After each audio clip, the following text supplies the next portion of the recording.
So we're here today with Albert Stern of Stern Sound, right? Stern Sound. Right. And he just played a piece for us. What can you tell us about what you just played? It's my own arrangement, and it's a work in progress. I like to take American themes and make tone poems and various variations. And the one I did today is from Dvořák's New World Symphony, a very famous theme called Going Home, and it's a theme in variations. What inspires you to do these variations? Well, I think we owe a debt to modern music.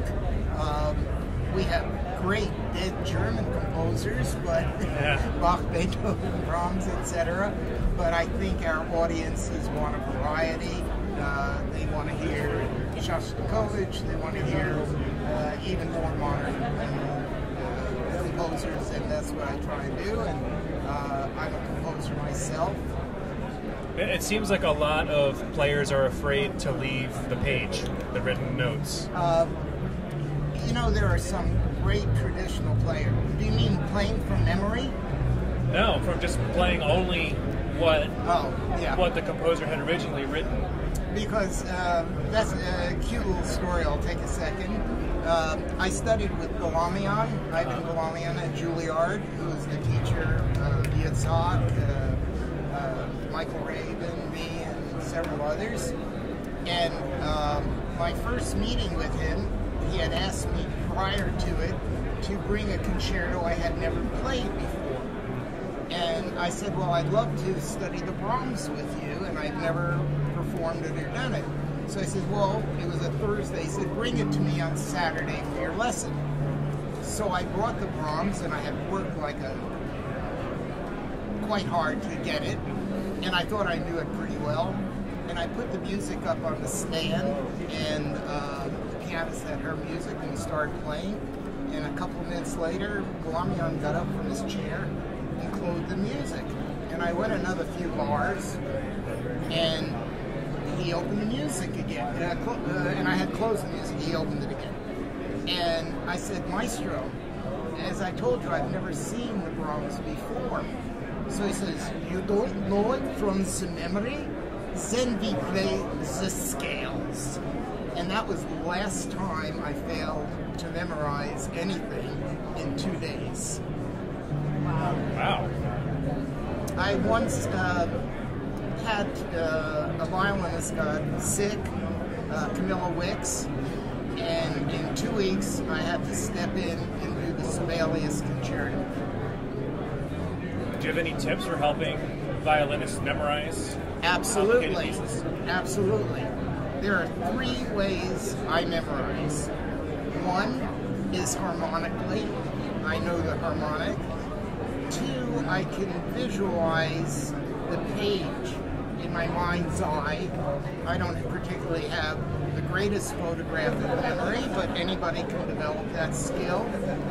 And the 3rd way is there's a memory in your fingers. And that was another funny story. I was doing Tchaikovsky in Europe with a very famous orchestra, and going like mad in the last movement, and I see out of my corner of my eye, in the middle of the thing, this lady walking down the aisle. And she stops at the 3rd row and, excuse me, sits in the middle. And I was just baffled. I couldn't believe they would let anyone in. And my fingers are going along like mad, but I didn't know where I was.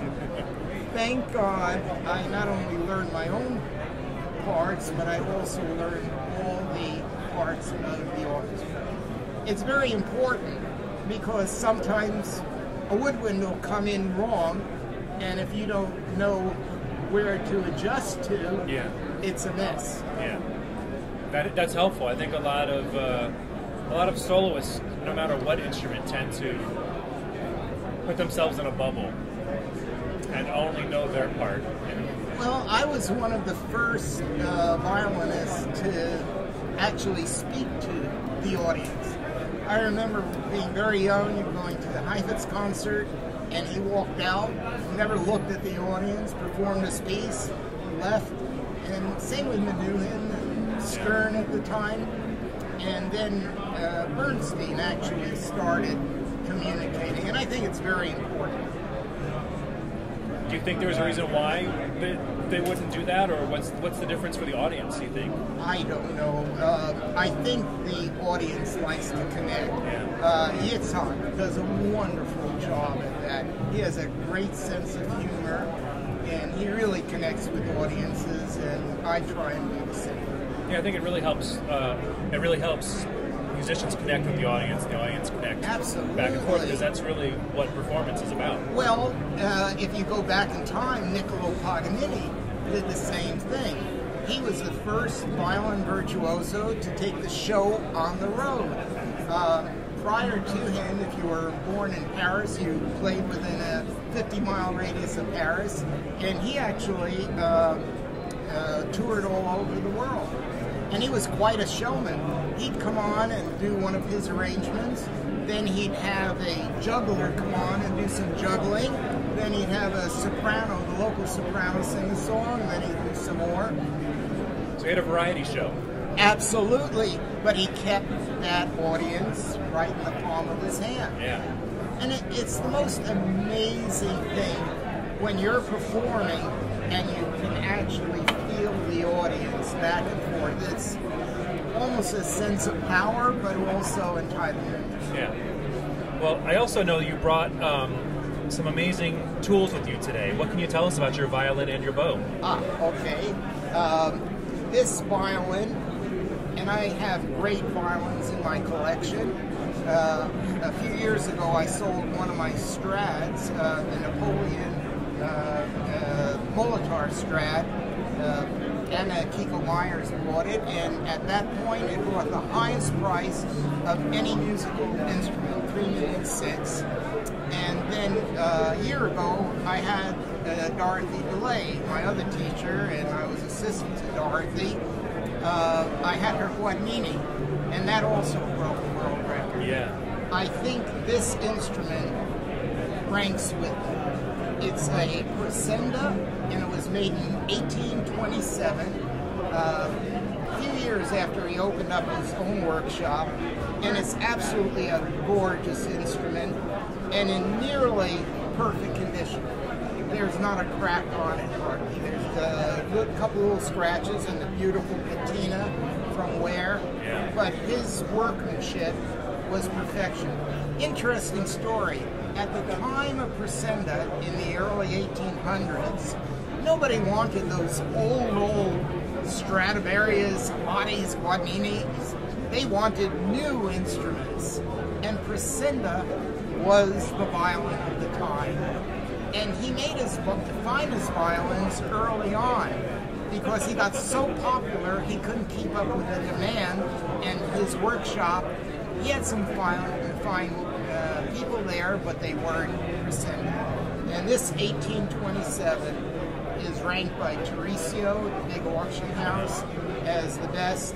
And although Presendas, I think some of the top ones a year ago went for about $700,000-800,000. If this was on auction, it would probably bring well over $1 million.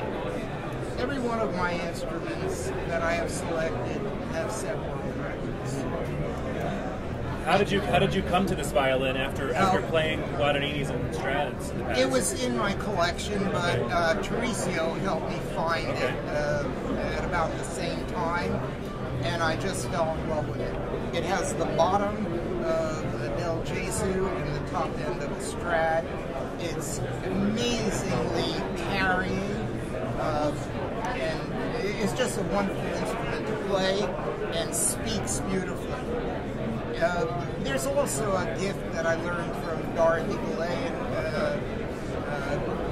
Galamian on how to produce sound, and I think that's very important because if you can get the overtones and the wood to vibrate, it opens up the instrument. It's a living thing, and that's why I invented my product, the AcoustaGrip, which stays on with air.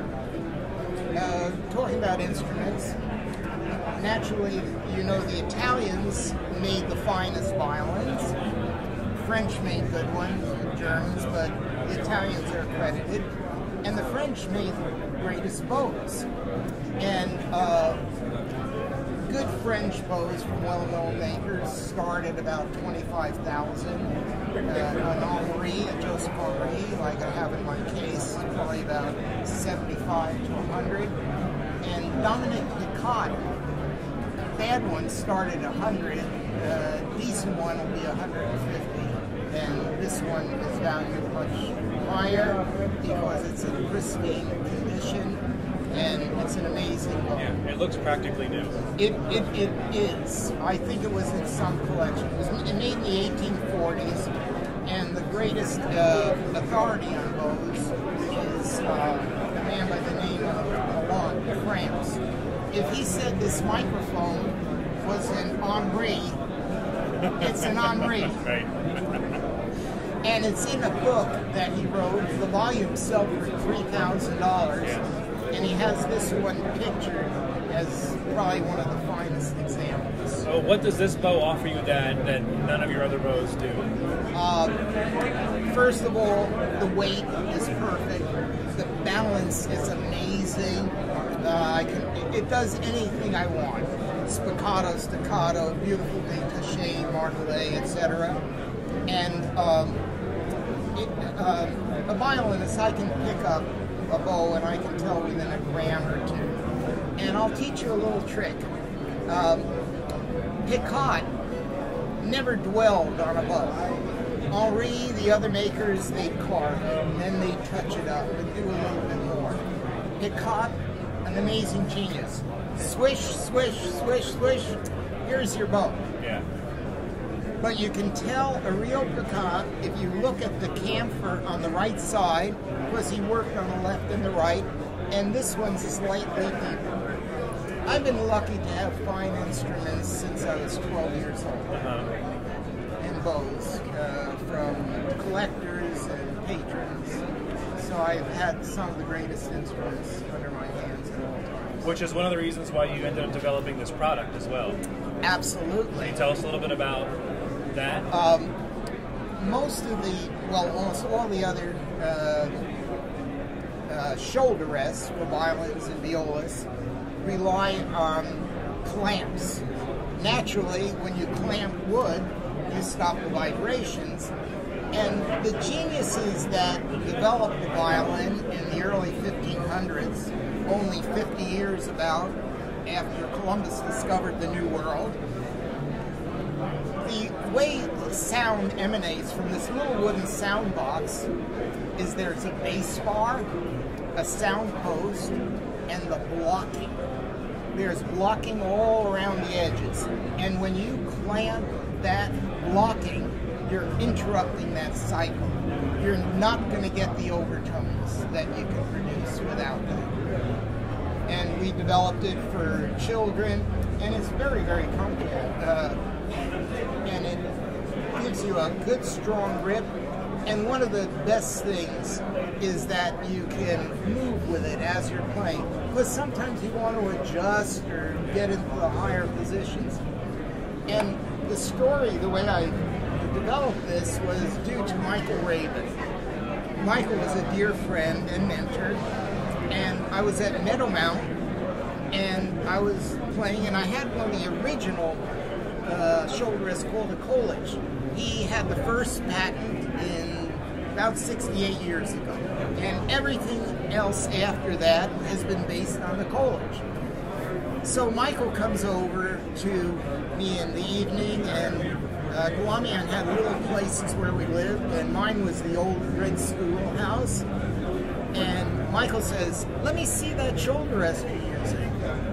And he just used a folded rag, and I gave it to him. And he took it and ran out of the door, and there was a huge field, and it was way at night. He threw it into the field. And I said, "Michael, you killed me. I have a lesson at 10 o'clock with Galamian in the morning." And it's like a crutch.